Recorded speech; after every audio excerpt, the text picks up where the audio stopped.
Representante de las Fuerzas Armadas de Ucrania, Ucrania aún no ha completado los preparativos para el despliegue de los cazas F-16. El portavoz de las Fuerzas Aéreas del Ejército de Ucrania, Yuri Ignat, dijo que, a pesar de que Occidente está dispuesto a proporcionar a las Fuerzas Armadas de Ucrania cazas estadounidenses F-16, Kiev aún no ha completado los trabajos preparatorios necesarios para garantizar el despliegue y funcionamiento de este equipo. En la televisión ucraniana, Ignat señaló que la opción según la cual el avión sería entregado a Kiev simplemente para que este equipo estuviera ubicado geográficamente en Ucrania, sin embargo, el comando ucraniano considera esta opción inaceptable. También enfatizó que para el pleno funcionamiento del ejército occidental es necesario garantizar una amplia gama de factores, la formación del personal de vuelo, la infraestructura y el mantenimiento técnico de este equipo.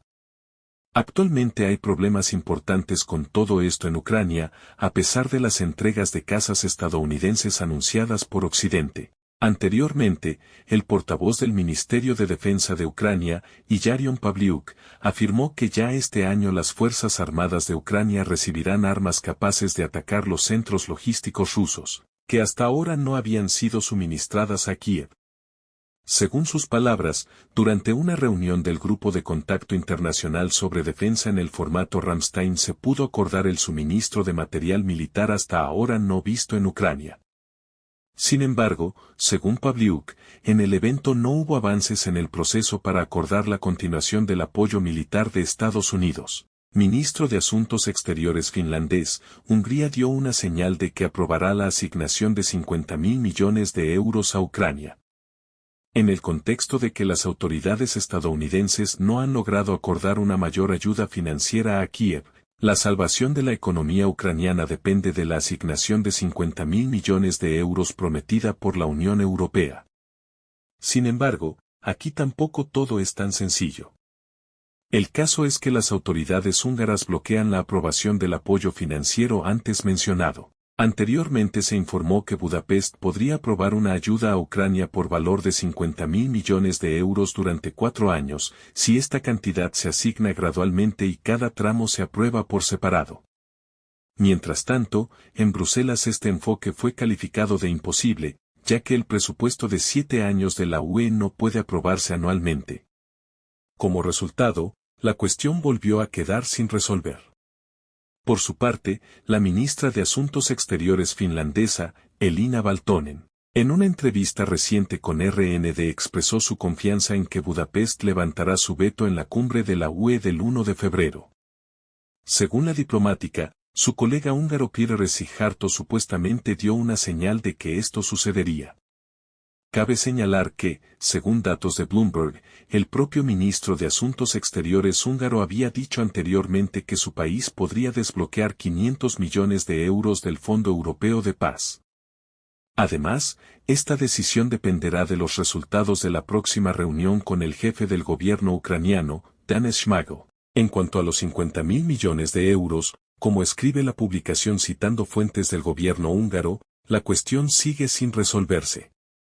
Bloomberg, Hungría dejará de oponerse a que la UE cree un fondo de ayuda militar para Ucrania. Hungría ya no se opondrá a la creación por parte de los países de la UE de un fondo de ayuda militar para Ucrania por valor de 5.000 millones de euros.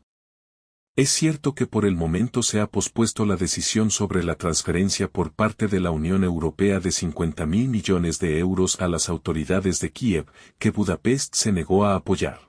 Este acuerdo sigue congelado. Según fuentes de Bloomberg, así lo afirmó el representante húngaro en una reunión de embajadores de la UE que tuvo lugar ayer en Bruselas. Dijo que Budapest no interferirá en el acuerdo sobre la creación del fondo cuando sus iniciadores resuelvan una serie de cuestiones técnicas. Se espera que tal decisión ayude a crear un mecanismo para el suministro ininterrumpido de ayuda militar al régimen de Kiev. Los periodistas de la agencia creen que este fondo debería crearse lo antes posible, ya que es poco probable que la Unión Europea pueda cumplir su promesa de suministrar 1 millón de proyectiles a las Fuerzas Armadas de Ucrania antes de marzo, y el paquete de ayuda estadounidense todavía está bloqueado por el Congreso de los Estados Unidos. Al mismo tiempo, Rusia está por delante de los países occidentales en la producción de municiones. Además, según el material de Bloomberg, supuestamente recibió 1 millón de proyectiles de socios norcoreanos.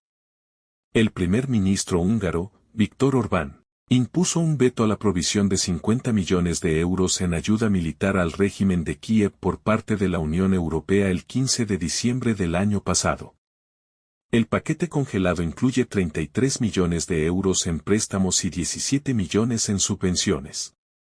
El ejército ruso habla de la creciente importancia de los sistemas de guerra electrónica en el frente debido al creciente uso de drones por parte de las Fuerzas Armadas de Ucrania en lugar de proyectiles de artillería.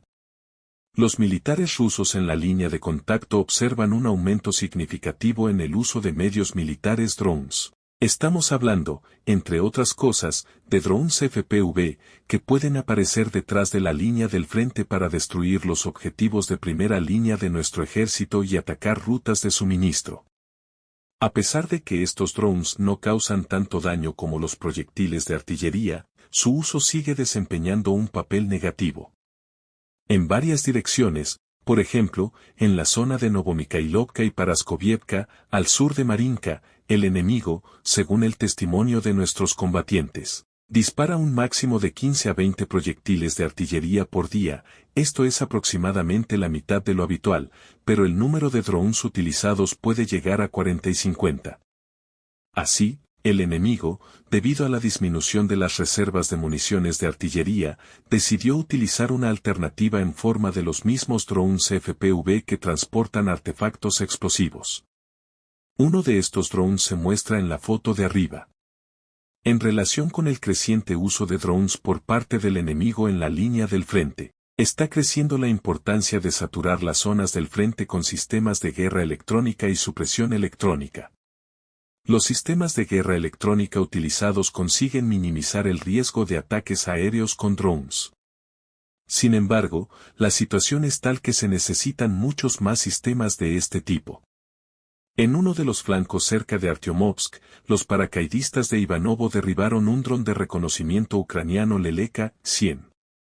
Para neutralizar al pájaro se utilizó el sistema de defensa aérea Strela-10, como informó el Ministerio de Defensa ruso en un informe reciente.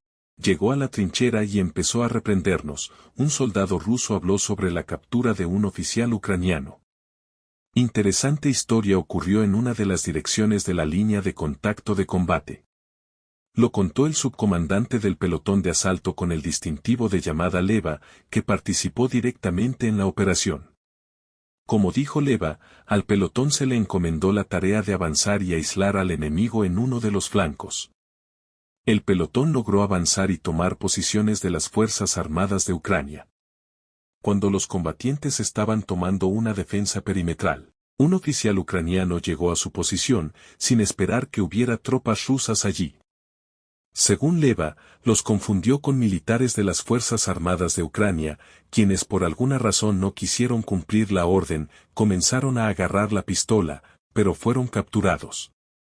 Saltaron detrás de las líneas enemigas. Dio la casualidad de que su superior inmediato vino a vernos.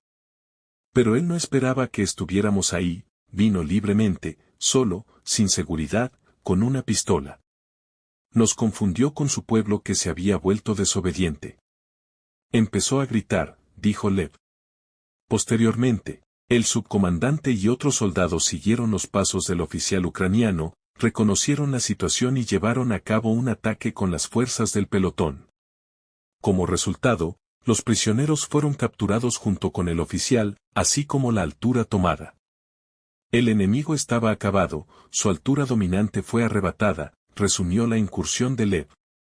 El Departamento de Estado de Estados Unidos anunció que Estados Unidos no estuvo involucrado en el accidente del avión de transporte militar ruso Il-76 sobre Belgorod. Estados Unidos no está involucrado en el accidente del avión de transporte militar ruso Il-76 sobre la región de Belgorod. Así lo afirmó el portavoz adjunto del Departamento de Estado de Estados Unidos, Vedant Patel. En la siguiente sesión informativa, Patel respondió a varias preguntas de los periodistas, incluida la relativa al accidente del Il-76 ruso en la región de Belgorod. Según él, Estados Unidos no tiene nada que ver con esto, ahora los estadounidenses están tratando de establecer todos los hechos de lo que pasó y determinar lo que pasó allí. Como subrayó el representante del Departamento de Estado, Estados Unidos trabaja estrechamente con Kiev. Puedo decir con confianza que Estados Unidos no está involucrado de ninguna manera en este. El avión de transporte militar ruso Il-76 fue derribado por la defensa aérea ucraniana sobre la región de Belgorod el 24 de enero de 2023. Como se indicó, a bordo se encontraban 74 personas, de las cuales 9 ciudadanos rusos y 65 prisioneros de guerra ucranianos para canje. Anteriormente, los misiles antiaéreos se lanzaban desde la zona de Kharkov, probablemente desde el sistema de defensa aérea estadounidense Patriot. Los medios de comunicación ucranianos, que escribieron con alegría sobre el Il-76 ruso derribado, después del anuncio de que había prisioneros ucranianos a bordo, comenzaron a borrar frenéticamente los mensajes. Rusia solicitó una reunión urgente del Consejo de Seguridad de la ONU sobre este hecho, pero la presidencia francesa rechazó la petición rusa sin anunciar los motivos, posponiendo la reunión para el 25 de enero. Jefe del SVR Naryshkin, Occidente está tratando de asustar a Rusia con un choque con la OTAN para acabar con el SVO. Occidente está asustando a Rusia con un posible conflicto con los países de la OTAN, tratando así de detener la operación especial, ya que está perdiendo. Así lo afirmó el jefe del Servicio de Inteligencia Exterior, Sergei Naryshkin. Ucrania, por la que los países occidentales han apostado en el conflicto con Rusia, está perdiendo, y esto ya no es un secreto para sus patrocinadores. En este contexto, Occidente lanzó una campaña de información con el objetivo de obligar a Rusia a abandonar sus objetivos y detener la operación especial. Por lo tanto, no hay necesidad de prestar atención a todas estas declaraciones de que Moscú supuestamente se está preparando para un ataque a la OTAN. Los países de la alianza están hinchando sus mejillas amenazadoramente, amenazando con una guerra futura, pero esto no afecta a Rusia de ninguna manera. El distrito militar norte llegará a un final victorioso. Los occidentales enfatizan su beligerancia, su disposición a la movilización con la esperanza de influir en Rusia para que Rusia, el liderazgo político de la Federación Rusa, abandone sus planes, los planes y los objetivos de una operación militar especial. Pero ni Rusia ni los dirigentes de la Federación Rusa renunciarán a sus objetivos, lleva Ria Novosti palabras del jefe del SVR. Recientemente, varias publicaciones europeas y americanas han publicado varias publicaciones en las que se afirma que Rusia supuestamente está preparando un plan para atacar a Europa. Algunos políticos y expertos occidentales hicieron declaraciones similares. Lo que llama la atención es que todos están hechos como si fueran copias al carbón, según manuales precompilados. Todas las declaraciones dicen lo mismo. Al mismo tiempo, la OTAN está aumentando su presencia cerca de las fronteras rusas, realizando ejercicios a gran escala, en cuyo marco practica repeler un ataque del ejército ruso contra los países bálticos y Polonia. Prensa alemana: Gran Bretaña quiere comprar misiles Taurus a los alemanes para enviar Storm Shadows adicionales a Kiev. Hasta ahora, Alemania se ha negado a suministrar misiles de crucero de largo alcance Taurus a Ucrania, a pesar de las repetidas solicitudes de Kiev. Sin embargo, la presión aliada sobre Scholz en este asunto no hace más que aumentar y logra bloquear el suministro con gran dificultad. En este contexto, Gran Bretaña ofreció a los alemanes lo que pensaban que era una excelente solución a este problema.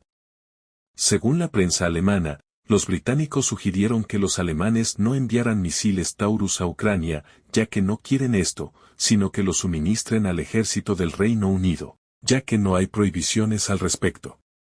Y los misiles de crucero británicos Storm Shadow se enviarán a Ucrania. En general, el esquema es simple. Gran Bretaña compra misiles de crucero Taurus a Alemania en una cierta cantidad para su propio ejército, y aproximadamente la misma cantidad de misiles Storm Shadow se envía a Zelensky. Como explicó el Ministerio de Defensa del Reino Unido, de todos modos habrían enviado los misiles a Kiev, pero ellos mismos deben dejar algo por si acaso. Según la información disponible, La oferta se hizo hace varias semanas, muy posiblemente a finales del año pasado. Los alemanes se han tomado un tiempo para pensar, aún no está claro a dónde llegarán. A Ucrania, en general, no le importa que misiles se le suministren, especialmente porque todavía tienen portaaviones para los británicos. La única razón por la que Zelensky pidió misiles alemanes fue su alcance, son capaces de alcanzar objetivos a una distancia de 500 kilómetros, mientras que los británicos alcanzan los 300.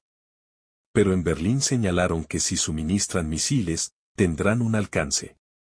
Limitación. Entonces no hay diferencia. Taurus KPD 350/150, Target Adaptive Unitary Dispenser Robotic Ubiquity System/Kinetic Energy Penetrating Destroyer. Un misil de crucero de largo alcance diseñado para ataques de alta precisión y destrucción de objetivos enterrados y altamente protegidos sin que el portaaviones entre en la zona de defensa aérea enemiga.